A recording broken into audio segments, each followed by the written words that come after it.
Hello दोस्तों, मैं हिमांशु वैस आप सभी लोगों का स्वागत करता हूं हमारे चैनल कॉमिक हीरो पर। और प्रस्तुत है महाभारत पार्ट 4 पांडवों का हस्तिनापुर आगमन का पार्ट 1। महाभारत पार्ट 4 पांडवों का हस्तिनापुर आगमन। दोस्तों, मैं यहाँ बताना चाहूँगा, पांडव जो हैं वो 2 पत्नियों कुंती और माद्री से पांडु को हुए 5 पुत्र कहे जाते हैं। भरत वंश की गाथा पर महर्षि व्यास ने महाभारत नामक महाकाव्य रचा। स्वयं व्यास की आज्ञा से उनके शिष्य वैशंपायन ने उसे पहली बार सबके बीच पढ़कर सुनाया।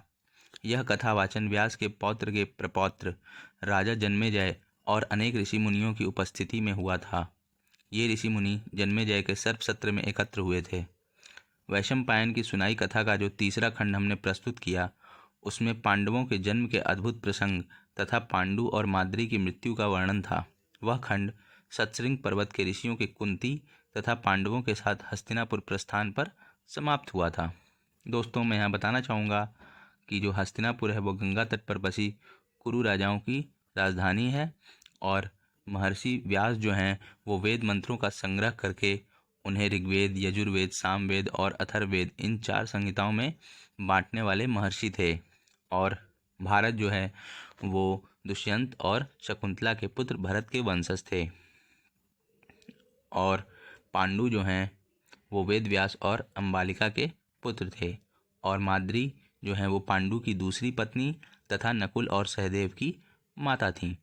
और कुंती जो थीं वो पांडु की प्रथम पत्नी तथा युधिष्ठिर, भीम और अर्जुन की माता थीं।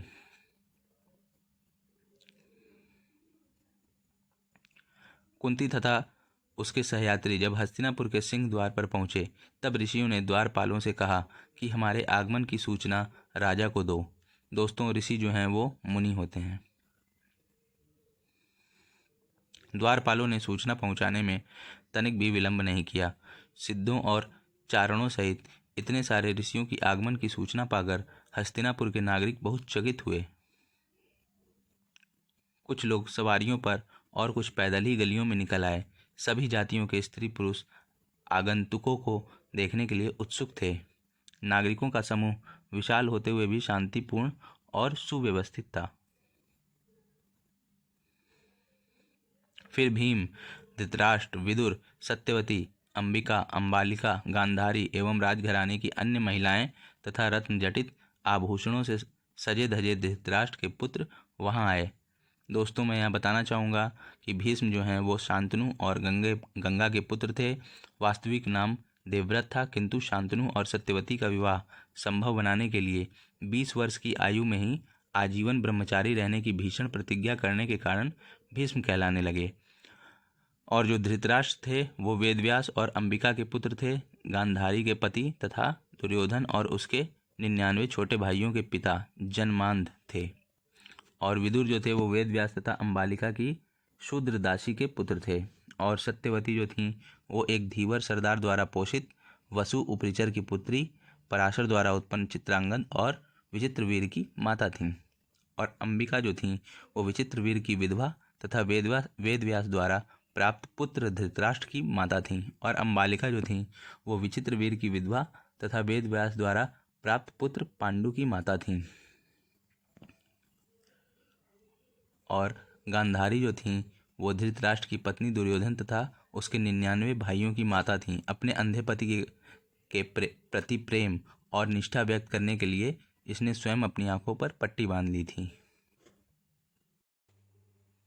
कौरवों ने ऋषियों को प्रणाम किया, नागरिकों ने भी उन्हें दंडवत किया। तब भीष्म ने यथोचित सम्मान के साथ उनका स्वागत करते हुए उनसे कहा कि यह राज्य आपके चरणों में अर्पित है। दोस्तों, यहाँ मैं बताना चाहूँगा, कौरव जो हैं वो राजा कुरु के वंशज, किंतु व्यवहार में पांडु के पुत्र पांडवों से भिन्नता दिखाने के लिए यह शब्द धृतराष्ट्र के 100 पुत्रों के लिए प्रयुक्त होने लगा। तब जटा एवं मृग चर्मधारी एक वृद्ध ऋषि ने अपने सभी साथियों की ओर से कहा, कुरु वंश के सम्राट पांडु सांसारिक भोगों का त्याग करके ब्रह्मचर्य का जीवन जीने के लिए सतशृंग पर्वत पर आए थे। दोस्तों, कुरु जो हैं वो संवरण और तप्ती के पुत्र यज्ञ करके कुरुक्षेत्र की धरती को पवित्र बनाने वाले महान राजा थे। और ब्रह्मचर्य जो है वो ज्ञान की खोज में संयम पूर्ण जीवन व्यतीत करने वाले व्यक्ति को कहा जाता है। वहाँ दैवी विधान के अनुसार स्वयं धर्म की कृपा से कुंती को युधिष्ठिर नाम का यह पुत्र प्राप्त हुआ। फिर महाराज पांडु ने वायु द्वारा कुंती से यह महाबलशाली पुत्र भीमसेन प्राप्त किया। दोस्तों मैं यहाँ बताना चाहूँगा, धर्म जो है वो नैतिकता के देवता हैं और युधिष्ठिर जो हैं वो पांडवों में सबसे बड़े भाई और धर्म द्वारा उत्पन्न कुंती के पुत्र थे। और दोस्तों वायु जो हैं वो हवा के अधिष्ठाता देवता हैं और भीमसेन जो हैं वो वायु द्वारा उत्पन्न कुंती के पुत्र और पांडवों में दूसरे थे। उसके बाद इंद्र के अंश से अर्जुन का जन्म हुआ जो धनुर्धारियों में सर्वश्रेष्ठ होगा। दोस्तों मैं यह बताना चाहूँगा, इंद्र जो हैं वो देवताओं के राजा कहे जाते हैं और अर्जुन जो थे वो इंद्र द्वारा उत्पन्न कुंती के पुत्र पांडवों में तीसरे थे। और ये जुड़वा भाई नकुल और सहदेव अश्विनी कुमारों की कृपा से माद्री के पेट से जन्मे। इन पांडु पुत्रों का जन्म, इनका वेदाध्ययन एवं विकास आप सबके संतोष का कारण बना।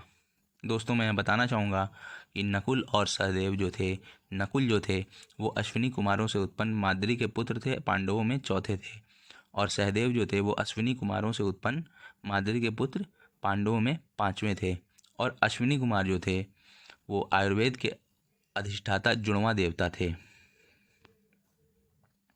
17 दिन पहले पांडु की मृत्यु हुई और माद्री उनके साथ सती हो गई। पांडु दंपत्ति के झुलसे हुए पार्थिव शरीर ये रखे हैं। अब उनकी सद्गति के लिए आवश्यक संस्कार किए जाएं और कुंती एवं पांडु पुत्रों की उचित मान मर्यादा की जाए। इतना कहकर ऋषियों और चारणों का समूह उन सबके देखते देखते अंतर्धान हो गया। तब धृतराष्ट्र ने विदुर से कहा, पांडु का शोक मत करो, वह योग्य राजा की तरह जिया और अपने पीछे 5 सुयोग्य पुत्र छोड़ गया है। हे विदुर, अब तुम माद्री और पांडु का दाह संस्कार उनकी राजसी प्रतिष्ठा के अनुरूप करवाओ। पांडु और माद्री के नाम पर भरपूर गोदान, वस्त्रदान और स्वर्ण दान कराओ। माद्री का अंतिम संस्कार कुंती की इच्छा के अनुसार किया जाए। भीम से सलाह करके विदुर ने पांडु के अंतिम संस्कार के लिए एक पवित्र स्थान चुना। उसके बाद दरबारियों तथा नागरिकों ने मिलकर अपने राजा और रानी की अर्थी को सुगंधित फूल मालाओं तथा मूल्यवान वस्त्रों से सजाया। अर्थी को कंधों पर उठाकर लोग हस्तिनापुर के बाहर ले गए। अर्थी के आगे पुरोहित और पीछे विलाप करते हुए शोकाकुल नागरिक चल रहे थे। फौजी बाजों पर शोक धुन बजाई जा रही थी। हे राजन, हमें दुखी और अनाथ छोड़कर आप कहाँ चले गए? भीष्म, विदुर और पांडव भी जोर जोर से रो रहे थे। गंगा के विशाल तट पर अर्थी नीचे उतारी गई।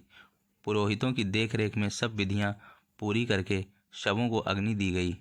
दोस्तों गंगा जो है वो दिव्य उत्पत्ति के कारण पवित्र मानी जाने वाली एक नदी है। चिता से उठती आग की लपटें देखकर अंबालिका अपने आप को रोक ना सकी। हाय मेरे बेटे, हाय मेरे लाल। शोकाकुल माता को भूमि पर पछाड़ खाकर गिरते देख सारे नागरिक दुख से करा उठे। आह आह। कुंती का दर्द भरा क्रंदन सुनकर पशु पक्षी तक दहल गए और ज्ञानी भीष्म तथा विदुर भी उदास हो गए। डबडबाई आंखों से उन्होंने धृतराष्ट्र, पांडवों तथा कौरव स्त्रियों के साथ दिवंगत आत्माओं की अंतिम क्रिया पूरी की। पांडु के शोकाकुल पुत्रों को नागरिकों ने तरह तरह से सांत्वना दी। बच्चे बूढ़े सभी ने पूरे 12 दिनों तक पांडु पुत्रों के साथ शोक मनाया। भीम और कुंती ने प्रचुर दान दक्षिणा एवं महाभोज देकर श्राद्ध संपन्न किया। इस प्रकार शुद्ध होकर सब लोग हस्तिनापुर लौट आए। तब मेरे पूज्य गुरु व्यास अपनी माता सत्यवती के पास आए और बोले, हमारे सुख के दिन समाप्त हो चले। बुराइयों की घुसपैठ के कारण संसार श्रीहीन होता जा रहा है।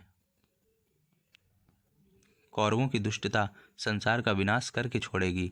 इसलिए अब तुम वन को चली जाओ और वहां योग साधना से शांति प्राप्त करो।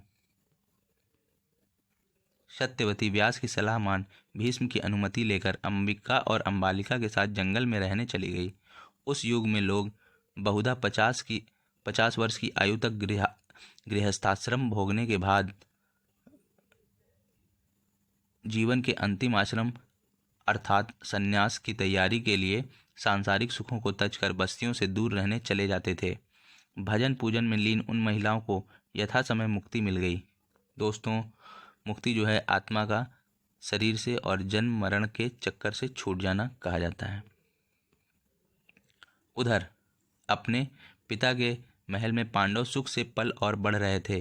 खेल में भी वे धृतराष्ट्र के पुत्रों से अपनी श्रेष्ठता का सिक्का मनवाने लगे थे।